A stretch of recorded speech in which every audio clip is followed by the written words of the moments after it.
Shalom, salam jumpa kembali dalam channel YouTube Klasis Timur Tengah Utara dalam program renungan Suara dari Jurang yang Dalam.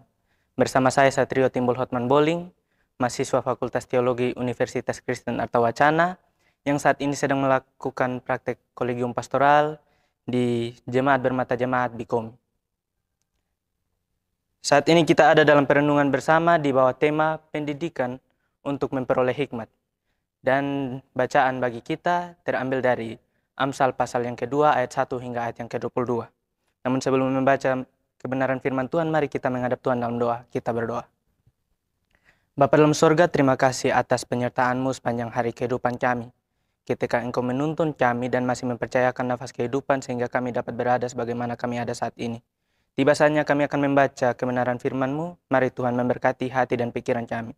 Apa yang kami baca tidak lalu begitu saja, tetapi dapat menjadi bekal dan pelita dalam langkah kehidupan kami ke depan. Berfirmanlah Tuhan, karena kami telah siap untuk mendengar. Di dalam nama Tuhan Yesus kami berdoa. Amin.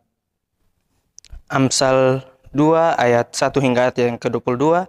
Dan saya akan membacakan 2 ayat bagi kita, yaitu ayat yang ke-9 dan ayat yang ke-10. Di bawah perikop faedah daripada menuntut hikmat. Ayat yang ke-9, maka engkau akan mengerti tentang kebenaran, keadilan, dan kejujuran, bahkan setiap jalan yang baik. Karena hikmat akan masuk ke dalam hatimu, dan pengetahuan akan menyenangkan jiwamu. Demikian pembacaan firman Tuhan. Baik, salam. Bapak, Mama, Saudara yang terkasih, mengawali perenungan kita pada hari ini, ada sebuah kalimat yang mengatakan bahwa hasil tidak akan mengkhianati proses. Hasil tidak akan mengkhianati proses. Itu merupakan sebuah ungkapan dalam kasana bahasa Indonesia yang dikembangkan dengan pola sebab akibat. Hasil merupakan akibat, sementara usaha atau proses merupakan sebab. Dengan mengoptimalkan usaha atau proses, maka pencapaian hasil dapat diupayakan sebisa mungkin sesuai dengan perencanaan yang dirancang. Pendidikan untuk memperoleh hikmat. Tema ini mengandung pesan yang sangat kuat tentang keterkaitan antara pendidikan dan hikmat. Keterkaitan antara proses dan hasil. Jika memperoleh hikmat diartikan sebagai hasil, maka pendidikan itu sendiri merupakan proses yang harus dilalui untuk memperoleh hikmat tersebut. Bapak, Mama, Saudara yang terkasih, hubungan sebab akibat di antara kedua hal tersebut menjadikan hikmat menjadi sesuatu yang dapat dipahami dalam bentuk yang lebih konkret. Hal yang demikian dalam kehidupan umat percaya dapat dipahami secara tepat hanya melalui penelusuran kitab suci atau Alkitab. Alkitab memberi pengajaran tentang proses dan hasil terkait pendidikan dan hikmat ini dengan sebuah penekanan bahwa hikmat yang diperoleh melalui jalan pendidikan tidak lain dan tidak bukan merupakan bagian dari anugerah Allah. Permulaan hikmat adalah takut akan Tuhan dan mengenal Yang Maha Kudus adalah pengertian. Hikmat yang ingin dicapai melalui pendidikan hanya akan diraih secara tepat apabila diawali dengan iman kepada Tuhan. Dengan hidup takut akan Tuhan, Sang Pemberi hikmat. Amsal 2 ayat 6 memberi elaborasi perenungan, karena Tuhanlah yang memberikan hikmat, dari mulutnya datang pengetahuan dan kepandaian. Bapak, Mama, Saudara yang terkasih, ada 4 hal penting yang dibutuhkan manusia, seperti yang diungkapkan dalam Amsal pasal 2 ini, yaitu hikmat, pengetahuan, kebijaksanaan, dan kepandaian.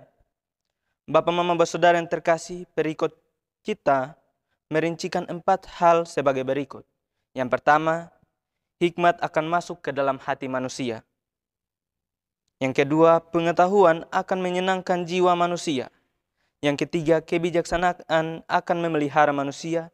Dan yang keempat, kepandaian akan menjaga manusia. Hikmat yang akan masuk ke dalam hati manusia mengibaratkan betapa pentingnya hati manusia, yang mana ditandai dengan beberapa kata kerja pada ayat-ayat sebelumnya. Mulai dengan menerima perkataan, menyimpan perintah, memperhatikan hikmat, mencenderungkan hati, berseru kepada pengertian, menunjukkan suara pada kepandaian, mencari seperti mencari perak, dan mengejar seperti mengejar harta yang terpendam. Hal-hal yang tampak dalam kata-kata kerja ini mengungkapkan sebuah prinsip mendasar yakni untuk mendapat atau memperoleh hikmat dibutuhkan sebuah upaya serius atau kerja keras. Upaya serius dan usaha keras untuk memperoleh hikmat ini dapat diraih dengan mengoptimalkan pelaksanaan pendidikan. Pendidikan yang dimaksudkan dapat dibagi menjadi 3 lingkup, yaitu yang pertama pendidikan formal atau di sekolah, mulai dari TK, PAUD, SD, SMP, SMA, hingga ke perguruan tinggi. Itu yang pertama. Yang kedua adalah pendidikan informal, yaitu dalam bentuk seperti kursus-kursus, seperti kursus musik atau kursus mata pelajaran. Dan yang berikut adalah pendidikan non-formal. Ini biasa disebut pola parenting atau keluarga, yaitu bagaimana pendidikan yang diterima oleh setiap orang dalam keluarganya. 3 lingkup pendidikan ini harus dioptimalkan untuk mengejar dan memperoleh hikmat, pengetahuan, kebijaksanaan, dan kepandaian. Pencapaian atas keempat hal tersebut mengibaratkan sebuah keseimbangan antara aspek kognitif atau pengetahuan dan kepandaian, kemudian psikomotorik atau bertindak bijaksana, dan efektif atau hidup berhikmat. Amsal 2 ayat 1-22 hendak menegaskan bahwa hikmat mesti membawa manusia pada rasa takut akan Tuhan dan kebenaran. Hikmat dapat didefinisikan sebagai kemampuan atau kepandaian dalam menjalankan kehidupan berdasarkan kebenaran Allah. Beberapa orang bijak yang dikisahkan dalam Alkitab telah mempraktekannya dan menjadi gambaran yang lebih konkret. Setiap orang tentunya merindukan agar hidup yang dijalaninya merupakan sebuah kehidupan yang berkualitas dan penuh makna. Namun, faktanya tidak semua orang sungguh-sungguh bisa mewujudkan impiannya tersebut. Hikmat berkaitan dengan sikap takut akan Tuhan. Semakin kita takut dan hormat kepada Allah yang kita imani di dalam Yesus Kristus, maka semakin pula kita memiliki pengetahuan dan kebenaran-kebenaran Tuhan. Dan semakin kita menjauhi kejahatan dan tipu muslihat dan menolong orang melakukan keadilan, kebenaran untuk mendatangkan berkat. Hikmat menolong kita untuk membedakan antara baik dan jahat, benar dan salah dari sudut pandang ilahi atau manusiawi. Permulaan hikmat adalah takut akan Tuhan. Rasa takut akan Tuhan tersebut merupakan titik pijak awal dari usaha manusia untuk memperoleh hikmat. Hikmat yang demikian akan melindungi dan menjauhkan manusia dari kecelakaan dan kejahatan. Dengan demikian, hikmat memastikan orang untuk hidup dengan baik dan panjang umur. Pendidikan juga mesti melahirkan manusia yang menyadari bahwa mendapatkan hikmat, mendapatkan hidup, membenci hikmat, dan membenci maut. Berangkat dari pentingnya nilai pendidikan dalam usaha untuk memperoleh hikmat, nasihat penulis Amsal ini penting untuk diperhatikan. Sebab itu tempuhlah jalan orang baik dan peliharalah jalan orang-orang benar. Yaitu terdapat dalam ayat yang ke-20. Baik Bapak Mama Bapak Saudara yang terkasih, pendidikan baik formal, informal maupun non-formal yang diselenggarakan dengan tujuan memperoleh hikmat harus diletakkan dalam kerangka takut akan Tuhan. Pengetahuan, kepandaian, kebijaksanaan, dan hikmat akan menjadi hal yang menopang kehidupan manusia apabila iman kepada Tuhan yang menjadi dasarnya. Pendidikan dalam bidang apapun haruslah diawali dengan takut akan Tuhan. Pendidikan dalam konteks yang demikian mengatur pada tujuan seperti yang ada dalam Amsal pasal 2 ayat yang ke-5. Maka engkau akan memperoleh pengertian tentang takut akan Tuhan. Ada sebuah ungkapan bijaksana, berilmu tanpa beriman itu rapuh. Beriman tanpa berilmu itu buta. Ungkapan ini menunjukkan betapa pentingnya keseimbangan antara memiliki ilmu dan memiliki iman.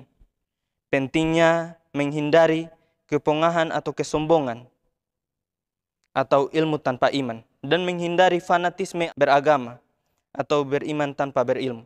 Dalam ungkapan Alkitab, permulaan hikmat adalah takut akan Tuhan. Kemajuan dalam berbagai bidang hidup membawa dampak positif, tetapi juga jika tidak dikelola dengan baik akan membawa dampak negatif, yaitu menjauhkan manusia dari Allah. Kemajuan ilmu pengetahuan dan teknologi seringkali menempatkan manusia sebagai subjek utama karena mengandalkan daya pikir dan penguasaan teknologi. Kecenderungan seperti ini dapat membuat manusia mengabaikan hubungan dengan Tuhan. Kita tahu bersama bahwa sekarang kita berada pada perkembangan yang sangat pesat antara teknologi dan kemajuan yang ada.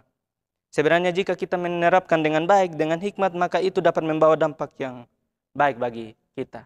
Akan tetapi seringkali ada orang-orang yang kemudian tidak menerapkan dengan bijaksana, salah menggunakan teknologi yang ada, dan justru itu dapat berdampak buruk bagi kehidupannya. Amsal 2 ayat 1 hingga ayat yang ke-22 hendak menegaskan bahwa hikmat mesti membawa manusia pada rasa takut akan Tuhan dan kebenaran. Hikmat melindungi dan menjauhkan manusia dari kecelakaan dan kejahatan. Dengan demikian, hikmat memastikan orang yang hidup dengan baik dan panjang umur. Pendidikan juga mesti melahirkan manusia yang menyadari bahwa mendapatkan hikmat, mendapatkan hidup, membenci hikmat dan mencintai maut, seperti yang ada dalam Amsal pasal 8 ayat 35 hingga ayat yang ke-36. Pengembangan ilmu pengetahuan tidak boleh mengancam kehidupan manusia dan alam ciptaan Tuhan. Kemajuan ilmu pengetahuan dan teknologi yang sangat cepat mengharuskan kita untuk siap menghadapi perubahan dunia, terutama dalam bidang pendidikan.